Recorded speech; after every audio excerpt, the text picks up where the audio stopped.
السلام علیکم پیارے بہن بھائیوں۔ تربیت کے معاملے میں اپنے بچوں کے ہم کہاں پر کھڑے ہیں؟ یہ ایک بہت اہم سوال ہے اس وقت کا، اس زمانے کا، کیونکہ ہم دیکھ رہے ہیں کہ ہر طرف بہت زیادہ ایک طرح کا انتشار ہے۔ اولاد کی تربیت ہو یا اپنی اصلاح، کیا ہم اس سے باخبر ہیں؟ اور کتنا باخبر ہے؟ کیا ہمیں معلوم ہے کہ ہم میں سے ہر کوئی اپنے کنبے کا نگران ہے اور ہمیں اللہ تعالیٰ کو جواب دینا ہے؟ بچے بچیاں کیا پہنتے ہیں، کیسا اٹھنا بیٹھنا ہے ان کا، اور ان کے اٹھنے بیٹھنے کا ڈھنگ کیا ہے، کیا ہم اس کو نوٹ کرتے ہیں اور پر وقت ان کی رہنمائی کرتے ہیں؟ کیونکہ ہم سے پوچھا جائے گا۔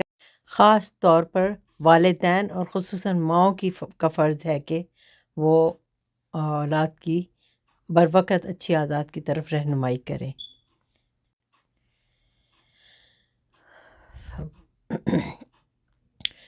بہت زیادہ تنگ اور باریک لباس سے ہمارا دین ہمیں منع کرتا ہے۔ اس بات کا بھی ماؤں کو بتانا ہے وقت پہ۔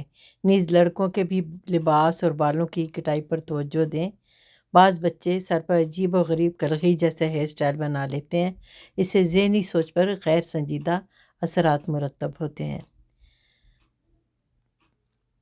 اور اس کے ساتھ ہی یہ بھی ہے کہ انسان وہی ہوتا ہے جیسا وہ سوچتا ہے۔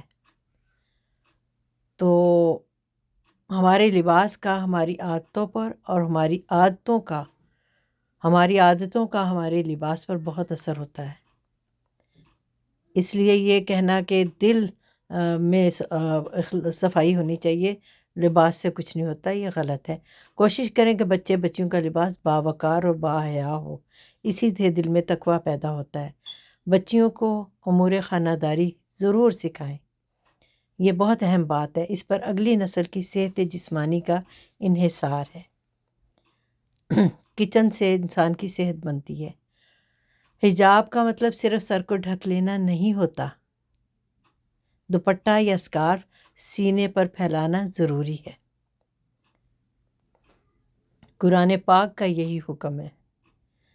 اللہ تعالیٰ نامحرم مردوں اور عورتوں کا آپس میں بلا وجہ بات کرنا یا ہنسی مذاق کرنا پسند نہیں فرماتا۔ ہمیں یہ یاد رکھنا چاہیے کہ خدا کی رضا اور برکت اس میں ہے کہ اس کی بات مانیں۔ اگر ہم چاہتے ہیں کہ مصیبتوں سے بچیں تو ہمیں ان باتوں کا خیال رکھنا ہوگا۔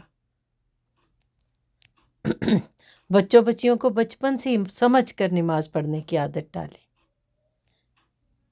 بغیر سمجھے ٹکروں والی نماز نہ پڑھیں، اس سے انسان کو کوئی سکینت نہیں ملتی۔ حلال حرام کا فرق بتائیں، ان کی اللہ تعالیٰ سے شناسائی کروائیں، اللہ تعالیٰ کا دوست بنائیں، خدا کی انگلی پکڑا دیں اور بے فکر ہو جائیں، کیونکہ آپ اس طرح ان کی بہت بہتر تربیت کر سکتی ہیں۔ اس طرح کی تربیت میں کبھی ناکامی نہیں ہوتی۔ اپنے نمونے سے اچھی عادتیں سکھائیں، خود رول ماڈل بنیں، آزما کر دیکھیں کہ یہ طریقہ کتنا کارگر ہوتا ہے۔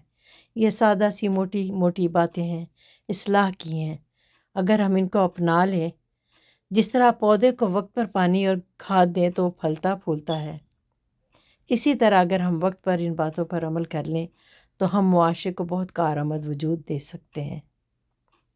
جزاک اللہ، فی امان اللہ، بہت بہت شکریہ۔ اللہ تعالیٰ آپ کو خوش رکھے، ہمیں بھی اور آپ کو بھی ان پر عمل کرنے کی توفیق دے، آمین۔